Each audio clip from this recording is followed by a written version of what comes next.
कभी कभी खुद बिखरना पड़ता है कुछ रिश्तों को समेटने के लिए। लफ्ज़ों की दहलीज पर घायल ये जुबान है, कोई तन्हाई तो कोई महफिल से परेशान है। प्रसिद्ध होना आसान है, प्रसिद्ध होना बेहद कठिन। स्पष्टीकरण वहाँ देना चाहिए जहाँ उसे सुनने और समझने वाला एक खुला दिमाग हो। अगर किसी ने आपको गलत मान ही लिया है तो उस पर सफाई देने का कोई मतलब नहीं बनता।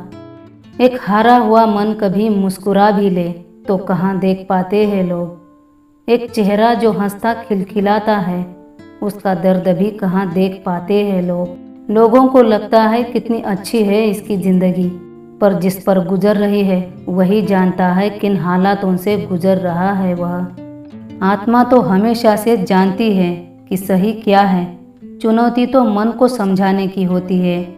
मानो तो एक रूह का रिश्ता है हम सभी का, ना मानो तो कौन क्या लगता है किसी का।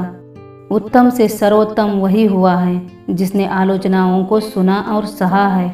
किसी से बदला लेने का आनंद 2-4 दिन रहेगा, पर किसी को माफ़ कर देने का सुकून जिंदगी भर रहेगा।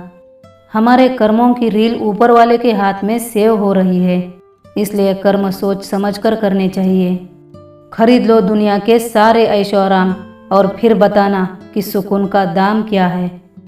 खुशियों का दौलत से क्या वास्ता, ढूंढने वाले तो इन्हें धूल में भी तलाश लेते हैं। दिल की कोमलता के सिवा कोई आकर्षण नहीं है।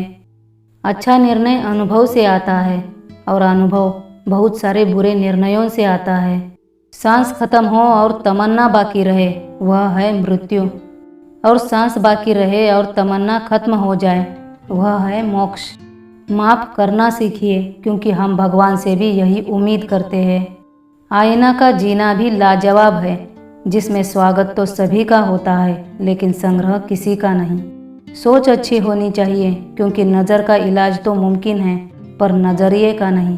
ये सुख दुख के दाने हैं जो जिंदगी के सिलवट्टे पर पीसे जाते हैं। दूध से भरे मिट्टी के कटोरे का दर्जा जहर से भरे सोने के कटोरे से ऊंचा होता है।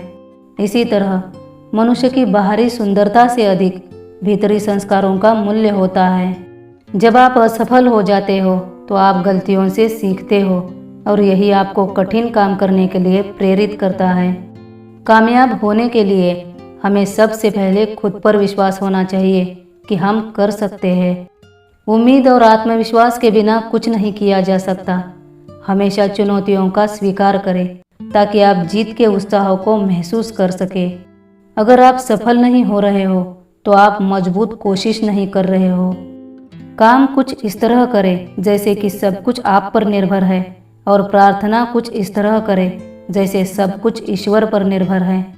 प्रार्थना ही हमारी सबसे बड़ी शक्ति है।